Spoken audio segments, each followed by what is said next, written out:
গঙ্গাপুর নামে একটি গ্রামে ভরত নামে একটা কৃষক থাকত আর তার সিদ্ধার্থ নামে একটি ছেলে ছিল। সিদ্ধার্থ খুব শিক্ষিত ছিল আর পড়াশুনো করে যখন গ্রামে ফিরল তখন বাবার স্বাস্থ্য খুবই খারাপ ছিল। বাবার, তুমি চাষের চিন্তা করা ছেড়ে দাও। এমনও তো নয় যে পড়াশুনো লোকেদের চাষ করা বারণ।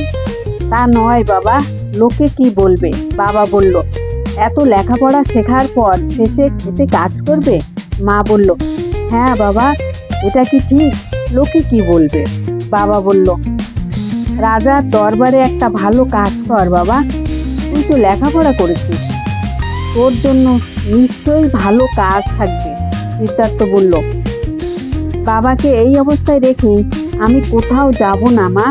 সিদ্ধার্থ বলল, চাষের কাজে চাষিদের অন্নদাতা বলা হয় বাবা, অন্য কোনো ব্যবসায়ীদের এমন নাম হয় না। বাবা বলল, তার মানে তুই ভেবেই নিয়েছিস যে এখানে থেকে চাষের কাজই করবি? যা ভালো বুঝিস তাই কর। আচ্ছা শোনো, এখন চাষের জমিতে উপরের জমি থেকে জল ছাড়তে হবে। কিছু বুঝতে অসুবিধা হলে ওখানে সীতারাম থাকে, ওকে একটু জিজ্ঞাসা করে নিস। আর আমি সময় পেলে ওখানে চলে আসবো, বুঝলি? কোনো অসুবিধা নেই। সিদ্ধার্থ বলল, বাবা আমি জানি, যদি আমার দরকার পড়ে আমি সীতারাম কাকার কাছে জিজ্ঞাসা করে নেব। সিদ্ধার্থ বলল, তুমি শুধু ঘরে থাকো বাবা, বিশ্রাম নাও, আমি সব সামলে নেব। মা বলল, ও যখন বলছে নিশ্চয়ই সামলে নেবে, ও তো সবই বোঝে, আর সীতারাম কাকা তো ওখানেই আছে। আর এইভাবে সিদ্ধার্থ গ্রামের থেকে ক্ষেতের কাজও করতে থাকে আর সাথে সাথে বাবা মার দেখাশোনাও করতে থাকে। সিদ্ধার্থ বলল, শোনো কাকা, তুমি এখন ঘরে যাও, রাতে ভোজ করে ফিরে আসবে, জমিতে একটু জল দিতে হবে। তুমি এখন বিশ্রাম করো, আজ রাতে আমিও তোমার সঙ্গে থাকবো, তোমাকে চিন্তা করতে হবে না। সীতারাম বলল, আমার তো অভ্যাস আছে, আমি করে নেব, তুমি নিশ্চিন্তে বাড়ি যাও। সিদ্ধার্থ বলল, জমিতে যত ধরনের গাছ আছে সব গাছে দেখাশুনো করতে হবে। সব যদি তোমার উপর ছেড়ে দিই তাহলে আমার থাকার কী লাভ? সীতারাম বলল, কিসের জন্য আমি এখানে থাকবো?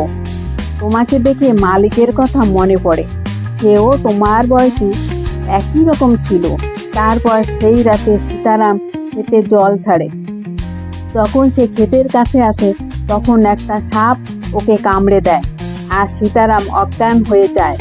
সিদ্ধার্থ দূর থেকে দেখে নেয় আর ভাবে, এ কি, কাকা হঠাৎ পড়ে গেল কেন? নড়াচড়া করছে না, গিয়ে দেখতে হবে। সিদ্ধার্থ তাড়াতাড়ি সীতারামের কাছে যায়। সীতারাম বলে, বাবা সাপ, বাবা সাপ কামড়েছে মনে হয়, এখানে অনেক বিষাক্ত সাপ আছে বাবা। কোথায় কামড়েছে? এই তো দেখতে পেয়েছি। সিদ্ধার্থ বলল, কাকা এখন তোমার কোনো চিন্তা নেই, চলো তাড়াতাড়ি ডাক্তারের কাছে যাই। সীতারাম বলল, আজ তুমি সময় মতো না এলে আমার কি হতো? সিদ্ধার্থ তাড়াতাড়ি ডাক্তারের কাছে নিয়ে যায়। সীতারাম তাড়াতাড়ি ঠিক হয়ে যায়।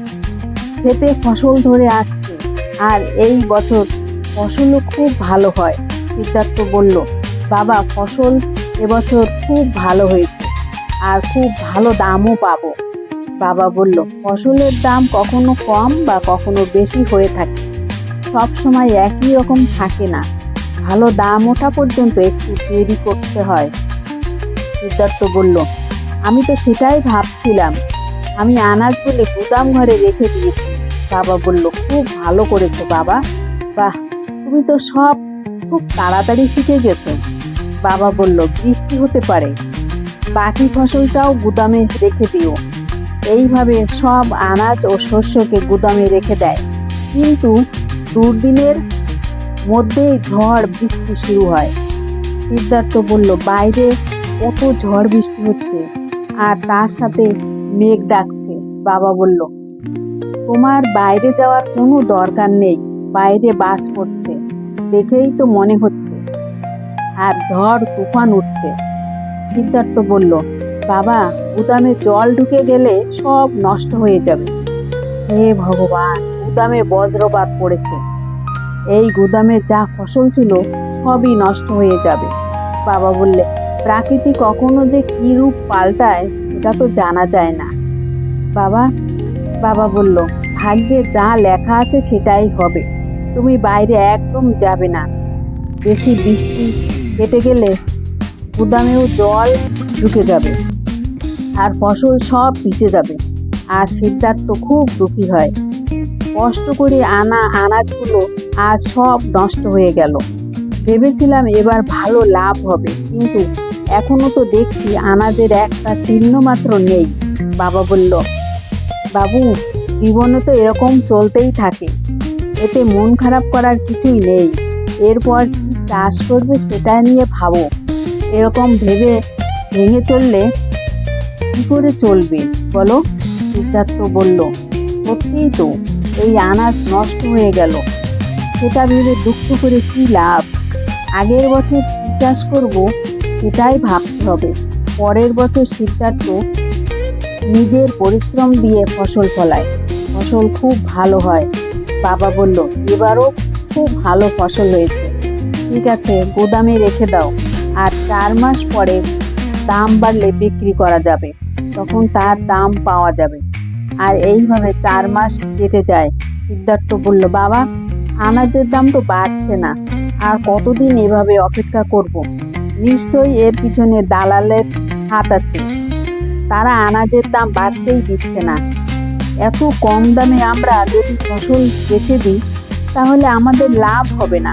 বাবা বলল, হ্যাঁ বাবা, এই দালালদের কথা মহারাজকে জানাতে হবে। কিন্তু মহারাজ সেই দালালদের কথা বোঝেই না। এরা নিজেরাই দাম ঠিক করে দেয়। যে দাম ওদের লাভ হয় সেই দামে আমাদের বেচতে হয়। বাবা বললে, আর কোনো উপায় নেই বাবা, আমাদের বেচতেই হবে। এরকম ভাবেই চলছিল। একদিন ভরতের বন্ধু পঙ্কজ তার ঘরে আসে। পঙ্কজ রাজার দরবারে কর নেবার কাজ করে। সিদ্ধার্থের বাবা খুব আদর সম্মান স্বাগত জানায়। পঙ্কজ বলল, ভরত, এরা আমাকে খুব জ্বালিয়ে মারছে। এদের মধ্যে কেউ সময় মতো খাজনা দেয় না। রোজই ভাবি তাড়াতাড়ি কাজ শেষ করে চলে যাব, এমন তো আর কোথাও হচ্ছে না। আজ রাত আমরা দুজনে তোমার এখানেই থেকে যাব। সিদ্ধার্থ বাবা বলল, এরকম বলছো কেন? আপনারা কি আমাদের জন্য নতুন লোক নাকি? পঙ্কজ বলল, তোমার মতো বড় মনের মানুষ আর কয়জন আছে বলো? তোমার মতো মানুষ হয় না সত্যি। আচ্ছা, আমি শুনেছি তোমার ক্ষেতের কাজ সব তোমার ছেলে করছে। ভরত বলল, হ্যাঁ, পড়াশুনো শেখার পর কত বারণ করলাম, শুনলো না। ভেবেছিলাম রাজ দরবারে যদি একটা চাকরি পেয়ে যায় তাহলে ভালো হবে, কিন্তু কি করি, ও তো যেতেই চাচ্ছিল না। পঙ্কজ বলল, এ কি বলছো? আমি আছি তো, তাই না? আচ্ছা, ওকে একবার ডাক দাও তো, দেখি, কথা বলি। বাবা বলল, ও তো এখন জমিতে জল ছাড়ছে, ও তো কাল সকালে আসবে। সকালে আসলেই কথা বলিয়ে দেবো। তোমার ছেলে তো আমার ছেলের মতোই। আমি তো ওকে রাজ দরবারে রাজার ওখানে কাজ দেব, কথা দিলাম। পঙ্কজ বলল, আমি সকাল হতেই চলে যাব। তুমি তোমার ছেলেকে বলে দিও আমার সঙ্গে দেখা করতে। সেই রাতে পঙ্কজ সেখানে খাওয়া দাওয়া করে ঘুমিয়ে পড়ে, আর সকাল হতেই সেখান থেকে চলে যায়। পঙ্কজের সহায়ক বলে, মালিক, আপনি তো হঠাৎ করে এত পরিবর্তন আর সৎ হলেন কি করে? আপনি ওই লোকটাকে তার ছেলেকে রাজ দরবারে চাকরি দেওয়ার কথা বললেন, এটা তো ছোটোখাটো ব্যাপার নয়। পঙ্কজ বলল, আরে আমি কি পাগল নাকি? ওকে রাজ দরবারে চাকরি দেব? ওর কি সেই যোগ্যতা কি আছে আমার জানা আছে। আমার যদি বাইরে থাকতে হতো তো অনেক ক্ষতি হতে পারত, ও টাকাও লেগে যেত। সেই জন্য ভরতের ওখানে থেকেও গেলাম, এতে আমরা থাকার জায়গাও পেয়ে গেলাম আর টাকাও লাগলো না। সহায়ক বলল, তাই তো বলি, আপনি হঠাৎ করে এত সৎ মানুষ কি করে হয়ে গেলেন? পঙ্কজ বলল, চুপ কর, তাড়াতাড়ি পা চালা, দুপুরে খাবার আগেই আমাদের বাড়িতে পৌঁছাতে হবে, নয়তো আবার বাইরে টাকা খরচ করে খাবার খেতে হবে। এইভাবে একদিন গ্রামের মাঝখানে ঢাক পিটিয়ে সূচনা দেওয়া হলো, শোনো শোনো গ্রামবাসীরা, তোমাদের জন্য বিশেষ সংবাদ। মহারাজ লেখাপড়া জানা লোককে 25 বছরের নিচে যে কোনো লোককে কাজ দেবে বলে ঘোষণা করেছেন। যারা নিজেদের যোগ্যতা মনে করে তারাই আবেদন করবে। সামনের পূর্ণিমায় রাজ দরবারে পরীক্ষা দিতে চলে আসবে। ভরত একথা শুনে তার ছেলেকে জানায়। বাবা বলল, তোমার মতো লেখাপড়া জানা ছেলে রাজ দরবারে দরকার আছে। পূর্ণিমায় তুমি রাজ দরবারে চলে যেও, এই সুযোগ কিন্তু আর আসবে না। না বাবা, আমি এই গ্রামে তোমার সাথে থেকে চাষবাস করতে চাই। বাবা বলল, আমার কথা শোনো বাবা, এখনো তো আমার শরীর ভালো আছে, তাছাড়া চাষ করার মতো সীতারাম আছে তো। তুমি না থাকলে আর কাজ তো থেমেই থাকবে না। সিদ্ধার্থ বলল, বাবা আমি তোমাকে ছেড়ে আর কোথাও যাব না। বাবা বলল, বাবা এরকম করলে কি করে চলবে? দেখছো তো এখনকার কি অবস্থা, এই দালালগুলোকে আমাদের ভালো দামও দেয় না। এই কারণেই বলছি, মহারাজের কাছে তোমার মতো একজন সৎ ছেলে থাকলে তাহলে সমস্যার সমাধানও হবে, এতে তুমি চাষিদের ন্যায়ও দিতে পারবে, আর তোমার পড়াশুনোর কাজও লেগে যাবে। বাবা সিদ্ধার্থের কথা বলল, তুমি বুঝতে পারছো তুমি কি বলছো? সিদ্ধার্থ বলল, সব বুঝতে পেরেছি বাবা, কিন্তু আমি নিশ্চিত যে তুমি গ্রাম ছেড়ে চলে গেলে তুমি আবার জমিতে